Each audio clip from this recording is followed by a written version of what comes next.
So I recently bought the 60HE Wutin keyboard after watching Triri's video.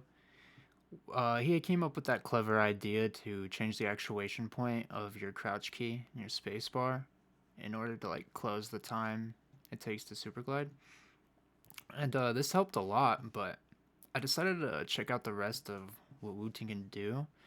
And actually, if you come over here to advanced keys, you can press on each individual key and get these three different options. The one we're focusing on is these dynamic keystroke. And if you read this, 4 different actions on a single key based on key position. So essentially what this allows you to do is press 2 keys on 1 keystroke. So this is just the C key, and as you can see, it'll press spacebar and then C.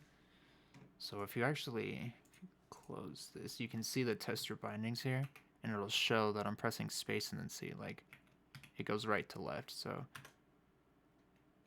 space and then C, space and then C, space and then C.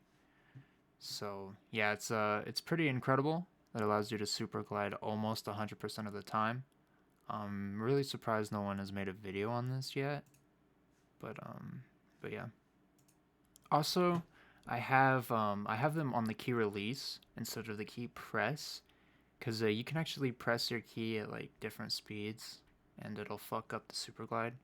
Because this will be pressed before this at 2.7 down, 3.7 down. If you do that faster, it'll fuck up your super glide. So what I do is I put it on the keystroke up, or the key release actually, and since your key release is at the same speed, as long as you move your finger fast enough, it essentially, say essentially a lot, it'll make you super glide every single fucking time, literally every single time. So I figured I would show you guys how it looks on the Apex Legends trainer, or the superglide trainer. And here, if you can hear, I press the C key down, nothing happens, but when I release, 38%. It really does depend on how fast you pull your finger off. As long as you can like remove your finger fast enough, like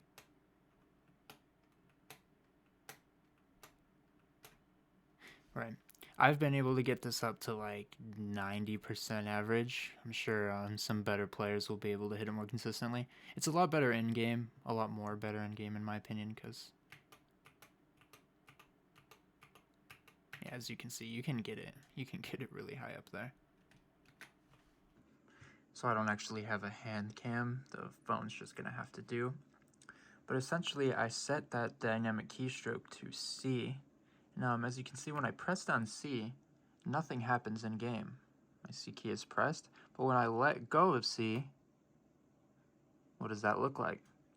That looks like, when you do a super glide. So essentially, you want to come up to the place that you're climbing, hold down your key before you even climb, because it does nothing. Then you'll climb up your thing and let go of that C key, and it'll do the super glide for you, letting go at the it's a little bit hard to get used to after super gliding with your thumb on C and spacebar or whatever, but yeah, it's incredibly more consistent. It's kind of hard to show them with the hand cam, but I'll actually show some in-game footage of me doing them. So pretty much what you're gonna want to do is when you hold down C, like I said in the super glide trainer,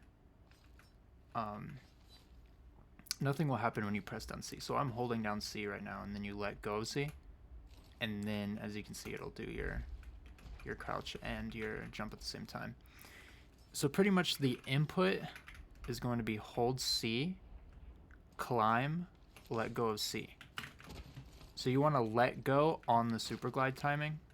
So instead of pressing the key, so once again, you hold C, climb, let go of C. Hold C, climb, let go. Hold C, climb, let go. All in one key. I'm sure some of you guys will get incredibly consistent with this. I personally think it's probably the most consistent you can get with super glides without using configs. I wonder if it's gonna be a new wave of wooting hate after all of this. But yeah, thanks for watching, guys.